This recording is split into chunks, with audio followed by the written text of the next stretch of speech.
Okay, let's dive into this.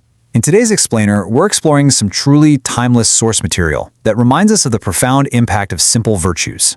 We're looking at fables. You know those classic stories that use the animal kingdom to mirror our own lives? Because let's be honest, sometimes we get so caught up in the absolute complexities of the modern world that we kind of forget the foundational principles of community, leadership, and compassion. So, through the beautifully simple narratives of two distinct fables, we're going to uncover how proactive leadership and unexpected alliances can fundamentally change a community. Now, it kind of sounds like the setup to a joke, doesn't it? Like, what can a cow, a cat, and a mouse actually teach us about humanity? But I want you to really ponder that for a second.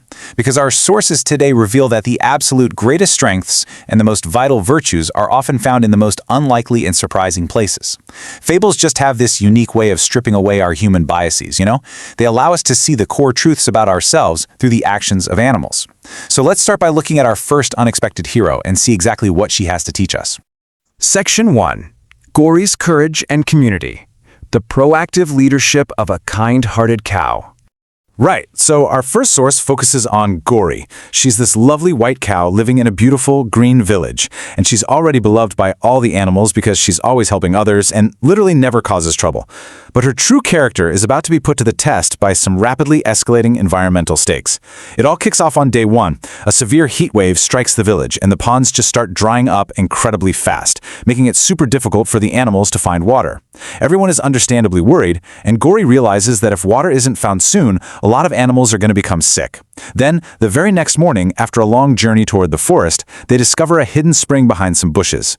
Huge relief, right? Well, that relief is brief, because just a few days later, a powerful storm hits the area, bringing a whole new set of dangers.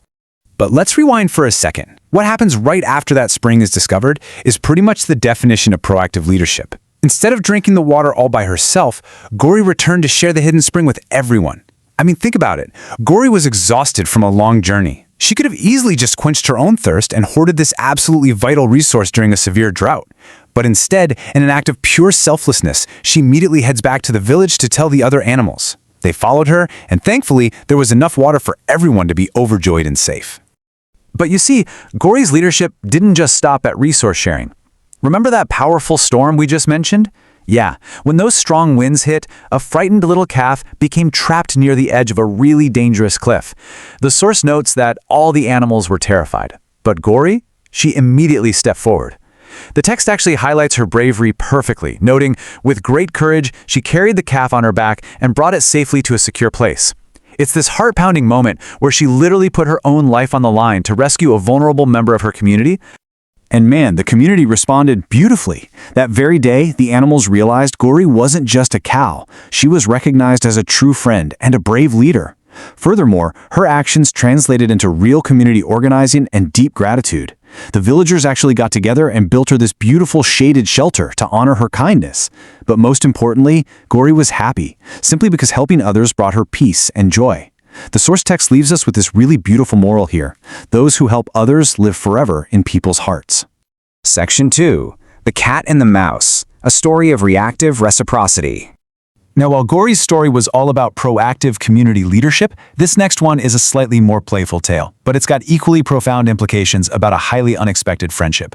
We're looking at a house near a dense forest. Here we have Mino the cat. She's clever, she rescues with sharp claws, but crucially, she is always lonely. Contrasted with her is Moto the mouse, tiny, trapped by a net, who rescues with his sharp teeth. I mean, these are natural enemies. In literally any other story, the cat eats the mouse. And this brilliantly illustrates how the source material sets up these contrasting physical traits and social isolation to show us how their differences actually become the exact tools for their mutual salvation. So, in a pretty rapid turn of events, while out searching for food, Moto accidentally gets his foot caught in a net and starts shouting for help. Mino hears his cries, runs right over, and uses her sharp claws to cut the net and set him free. Moto promises he's never going to forget her kindness. Then, just a few days later, a hunter comes to the forest and traps Mino in a massive net. She calls out, and Moto immediately rushes over. He uses his unique physical trait, those sharp little teeth, and gnaws at the net with a ton of effort until he finally cuts through and frees her. Each animal used exactly what they naturally had to save the other. So the crucial point is what happens next. After Moto frees Mino, she's super grateful and happily says, "Moto, today you have repaid my kindness." But Moto just smiles and delivers this really profound realization. He says, "True friends do not count favors, they always help each other." He completely rejects the whole idea of a transactional relationship. It's not about keeping a scorecard of who owes who. It's about reactive reciprocity, stepping up the exact moment a friend is in need simply because they're a friend. It just goes to show that true friendship absolutely does not depend on appearance, size, or strength. Because they overcame their societal differences and expectations, their bond became famous throughout the entire forest. From that day on, the clever cat and the tiny mouse became best friends. They played together, they searched for food together, and they always looked after one another. They proved that it's simply about standing by each other in difficult times. Section 3. The Universal Power of Kindness. Translating fables into human traits.